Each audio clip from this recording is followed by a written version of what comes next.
अगर आप कभी भी स्कूल गए हो तो आपको ये पता होगा कि कोई ना कोई बच्चा ऐसा होता है क्लास में, जब टीचर कुछ पढ़ाते हुए होते, जब फोकस्ड रहते, फिर भी उनका फोकस तो हाँ ठीक है पढ़ाते मैं उन बच्चों की बात कर रहा हूँ जो बीच में ध्यान से तो देख रहे होते हैं लेकिन वो मुंह से निकाल देते हैं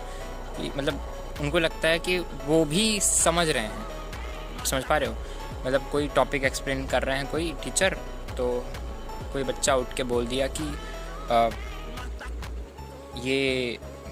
उसको लगता है कि मैं बोल दूंगा तो टीचर को लगेगा कि उसको भी समझ में आ रहा है, तो ऐसा कुछ भी टॉपिक से रिलेटेड बोल देगा। तो उस और अगर वो गलत बोल दे, मैं क्या बोल रहा हूँ, अगर वो गलत बोल दे और टीचर डांट दे कि चुप रहो, या फिर बोल दे कि चुप रहो जब तुमसे बनता नहीं है तो तुम क्यों बोलते हो, तो अगर ऐसा होता है तो ये टीचर्स की बहुत बड़ी मूर्खता है। क्योंकि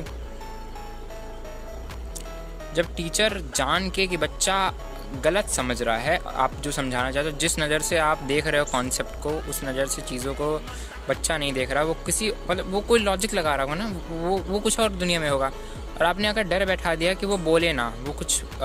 बोले ना, डर बैठा दिया कि आप डांटोगे,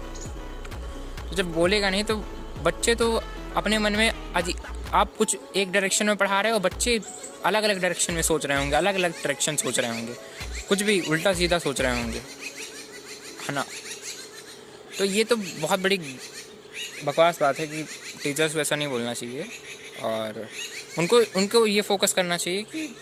जो भी बोल रहा है वो एक्चुअली वो सोच क्या रहा है, वो क्या लॉजिक लगा रहा है और मुझे क्या समझाना है। वो उसके बाद आराम से कि देख के बोले कि तुम जो सोच रहे हो ये गलत है, वो प्रूफ करे। ऐसा नहीं, वो बच्चा तो अब उसको तो यही लगता है, वो तो मानेगा नहीं, तो उसको गलत प्रूफ कराना है विद द लॉजिकल तरीके से, ऐसे नहीं कि भाग चुप रहो।